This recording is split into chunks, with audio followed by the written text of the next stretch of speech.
lessons that had been censored from the textbook. After one Christmas break, 3 of my students didn't find their way back to their seats. 2 of them had been shot. The other OD'd.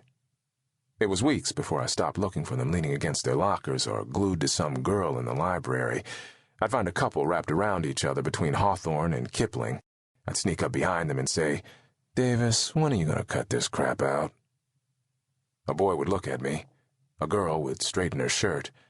And I'd remember that Davis was dead. And his days of feeling up girls between the stacks were dead too. I'd walk away and let him go for it. I was voted Teacher of the Year for my district that spring. And come the following September, I jumped ship like a rat with a life vest. The life vest being Mary Regina Prep. I'd come to this respite via a Stanford classmate of mine, Karen Cowley, who was now the principal. I was one of 3 black teachers, but in an atmosphere void of visible handguns, I didn't bother about the demographics. I wanted to teach again. I miss my Philly kids.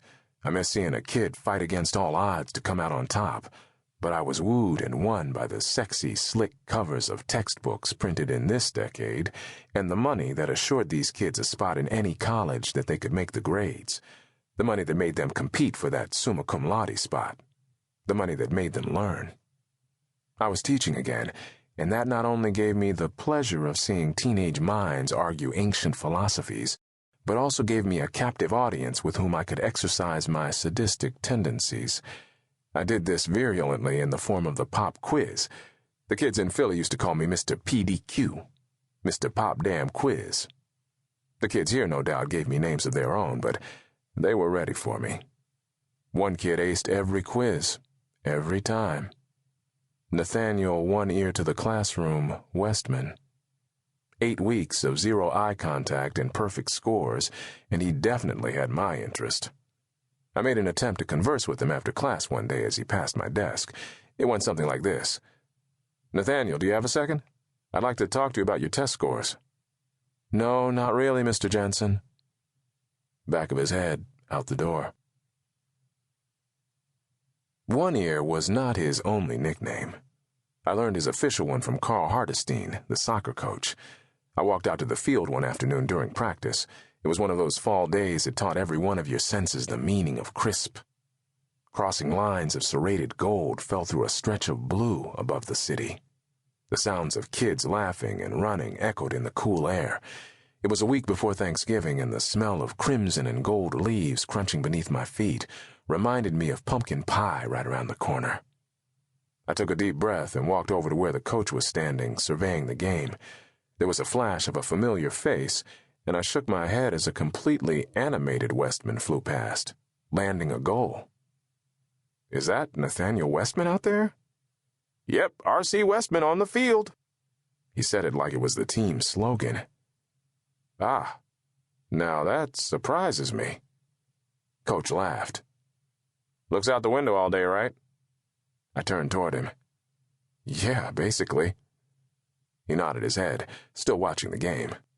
"I have him for world history. He's an odd one, no question there, but he's fast as hell and a sure shooter. Had him playing varsity when he was a sophomore."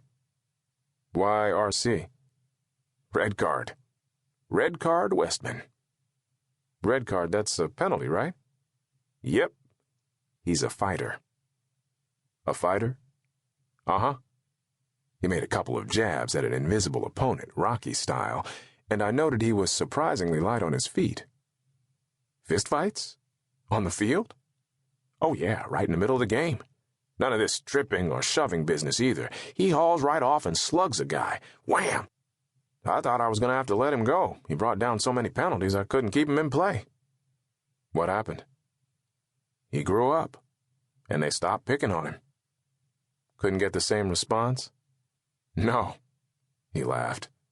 "They got the same response, only harder. He came back his junior year 4 inches taller and that much stronger. The other kids are less likely to want him to come charging after them. Every now and then a kid will bait him just to try and get him thrown out. He knows that. You can see him sizing him up. If he's too small, he'll ignore him. If he's big enough to fight back, look out. There's always some side action on what quarter he'll get the card.